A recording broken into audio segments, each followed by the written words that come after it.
my life started out going to work.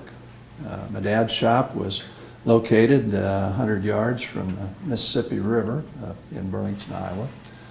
And when he was doing his mechanic work, my mother became his office manager keeper. And so I, as a small child, went there as my normal day's operation. I did what you'd probably imagine, got greasy and dirty, and where there was a little dirt outside, I played there, watched barges go up and down the Mississippi River. But I can remember distinctly that somewhere around 10:30, quarter to 11 each day, I would start getting excited.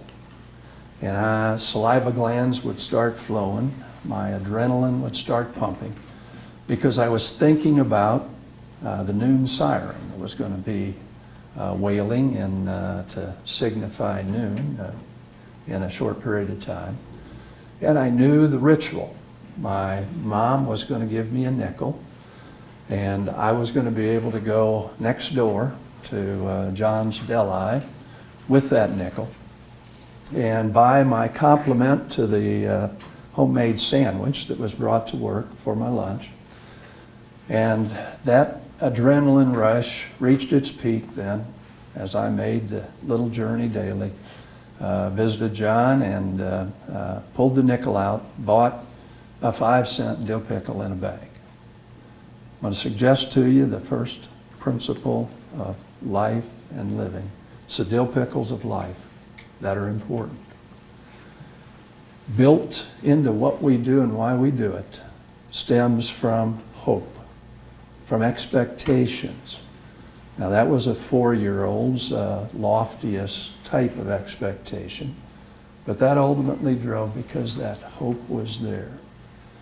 And let me suggest to you that life has its way of destroying hope.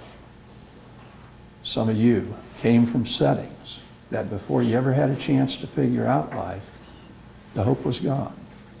And that is a horrendous burden and place to live. Really tough to alter or change. But again, we cannot let life define us by our circumstances. You've got to keep the hope alive. And Hal Lindsey once said that man can live 40 days without food. You can live about 3 days without water, about 8 minutes without oxygen, but only a few seconds without hope. So, first principle designed to remind you, keep hope alive. Whatever your circumstances, make sure that it never destroys, that you were put on this earth to have good and right happen and be productive and make a difference. And if you follow it, keep it, life will be good.